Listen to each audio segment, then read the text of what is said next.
aqoon kororsi ku saabsan fahamka nidaamka federaalka oo muddo 4 maalmood soconayay ayaa lagu soo gabagabeeyay magaalada Dhuusamareeb ee xarunta gobolka Galgaduud.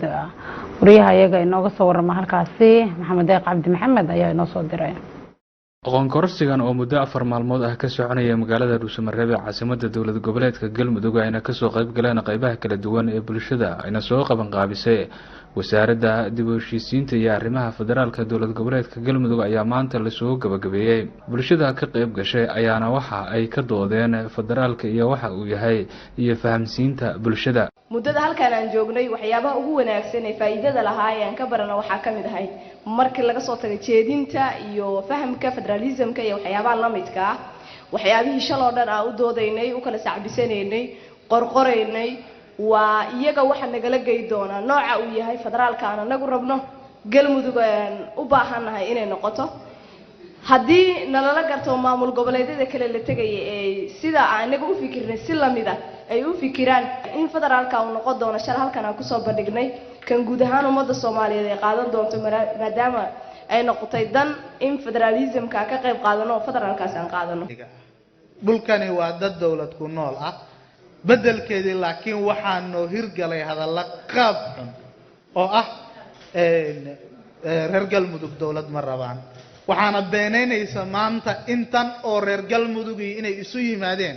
oo ay leeyihiin waxaan diyaar u nahay in nidaamka federaalka ah ee Soomaaliya dhan ay ku dhaqmayso aan anagana qaybtan uga dhaqano wax badan aan ka faahno si aan xuquuqaadkeena ugu helno. gudoomiyaha magaalada Dhuusamareeb Macalin Nuur Cilmi Cabdulle oo kamid ahaa mas'uuliyiinta ka qayb gashay xiritaanka tababarkan ayaa waxa uu sheegay in doodaha noocan oo kala ah bulshada faa'iido weyn ay u leeyihiin ayna mudan tahay in lagu soo celceliyo. waxaan leenahay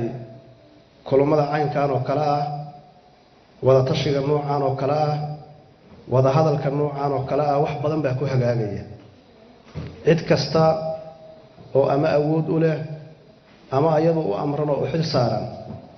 inay ummadda ka qabtiraan horumarkaasna lagu daydo ayaan aad u soo dhaweynayaa. xilligan waa xilliga dib u heshiisiinta wacyigelinta maxay kula tahay maxaan wax uga bedeli karnaa xilligii loo baahnaa weeye aad iyo aad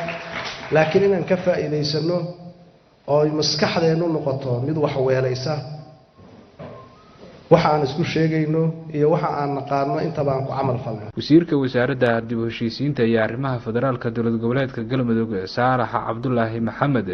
ayaa gabagabada munaasabada ka hadlay waxa uu sheegay in hay'ado caalami ah ay ka taageeraan sidoo kalena ay ka qayb galaan shirar looga hadlayo arrimaha noocan ah. labadan arrimood oo meeshan aan